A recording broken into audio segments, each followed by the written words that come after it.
নিয়েছি, আটা নিয়েছি, আর পেঁয়াজ কুচি নিয়েছি, লঙ্কা কুচি নিয়েছি, আর এর মধ্যে ডিম ফাটিয়ে দিচ্ছি। দেখো, ডিমটা ফাটিয়ে দিয়ে দিলাম। এবার এর সাথে একটুখানি জল দেব, জলটা দিয়ে মিক্স করব। একটা আমি বেশি পরোটা করছি, বেশি করছি না, এটা চটজলদি হয়ে যায় বলে এটা আমি করছি। এটা আমি একটা ডিম দিলাম কারণ একজনই খাবো, অল্প একটু তৈরি করছি। তোমরা যতজন খাবে ততগুলো ডিম দিতে পারো, কিংবা আরও বেশি ডিমও দিতে পারো। ডিম বেশি দিলে খেতে টেস্টিও হবে। এবার আমি একটাই খাবো তো, ওই জন্য একটা ডিম দিলাম। সকালের ব্রেকফাস্টে একটাই খাবো।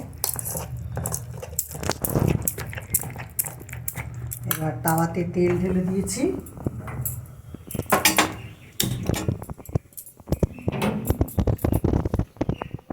এবার দেখো ঢেলে দিচ্ছি।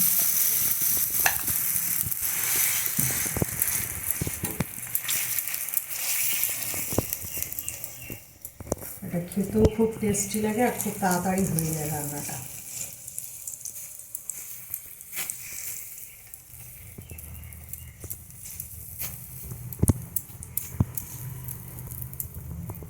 এবার এটাকে কমিয়ে কমিয়ে করবে। চাইলে তোমরা আর একটু ছোটো বড় তৈরি করতে পারো, ছোটো না সরি, বড় তৈরি করতে পারো। এই দেখো আটা তৈরি করছি, যে এই যে উল্টে দিচ্ছি, একটু দুবার উল্টে দেবে। দেখেছো, দেখতে কি সুন্দর হয়েছে, আর খেতেও খুব টেস্টি লাগে। আর একদম তোমার আটা মাখতে হচ্ছে না, কিছু করতে হচ্ছে না, ঝটপট হয়ে যাচ্ছে রান্নাটা। রেসিপিটা তোমরা সবাই একবার করে দেখো, খেয়ে খুব ভালো লাগে, খেতে খুব ভালো লাগে।